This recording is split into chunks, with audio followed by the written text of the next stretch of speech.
सबसे बड़ा, क्योंकि लोग जमीन ही बेचते हैं, और जब आप ITR बनने जाओगे तो सबसे बड़ा कैलकुलेशन इसी का आएगा। लोग क्या बेचते हैं, या तो मकान या तो जमीन। तो कैपिटल गेन में दो ही का कैलकुलेशन होता है। Agriculture land section 54AB, sorry 54B, 54AB। कहाँ देख रहे हो आप?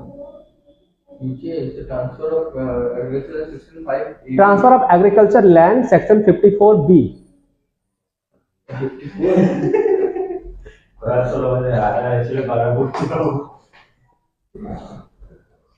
ठीक, सेक्शन 54B। क्लियर? चलिए अब थोड़ा सा इसको देख लेते हैं क्या है। SSC एलिजिबल फॉर एग्जाम्पशन, इसमें एग्जाम्पशन के लिए कौन एलिजिबल है? फर्स्ट इंडिविजुअल और HUF दोनों साथ में रहते हैं, जहां इंडिविजुअल रहेगा वही HUF रहेगा। कैपिटल एसेट ट्रांसफर, अब इसको ध्यान से पढ़ना क्या है। Land which in the 2 year immediately preceding the date on which the transfer took place was being the use of agriculture purpose। 2 साल से वो एग्रीकल्चर पर्पज से यूज हो रहा हो लैंड, उसमें खेती हो रही हो, सारी चीजें हो रही है। कंडीशन हमारी क्या है? पहला वही, purchase with in a period of 2 year, another land for being used for agriculture purpose. जब से परचेज हुआ है पिछले 2 साल से उस पर एग्रीकल्चर की एक्टिविटीज होती हो रहनी चाहिए, मतलब उस पर खेती हो रही हो। सेकंड क्या कहता है?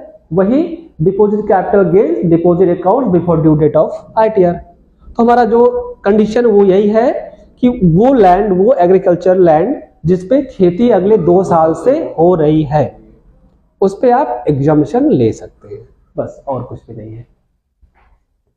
बॉन्ड की बात करते हैं, इन्वेस्टमेंट बॉन्ड इन्वेस्ट किए कभी आप लोग? नहीं किए हैं? शेयर और परचेज किए नहीं? एक बार बस किए हो। ये मैंने PDF आपको शेयर कर दिया, ये पढ़ लेना आप लोग। जो भी कैपिटल गेन का आता है फंडा वो 54 में आता है, ध्यान रखिए।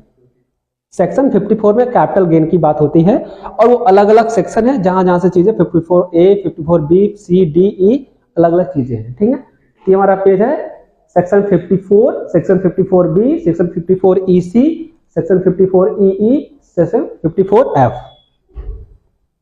ठीक, तो इनकम टैक्स है तो सेक्शन पढ़ना ही पड़ेगा।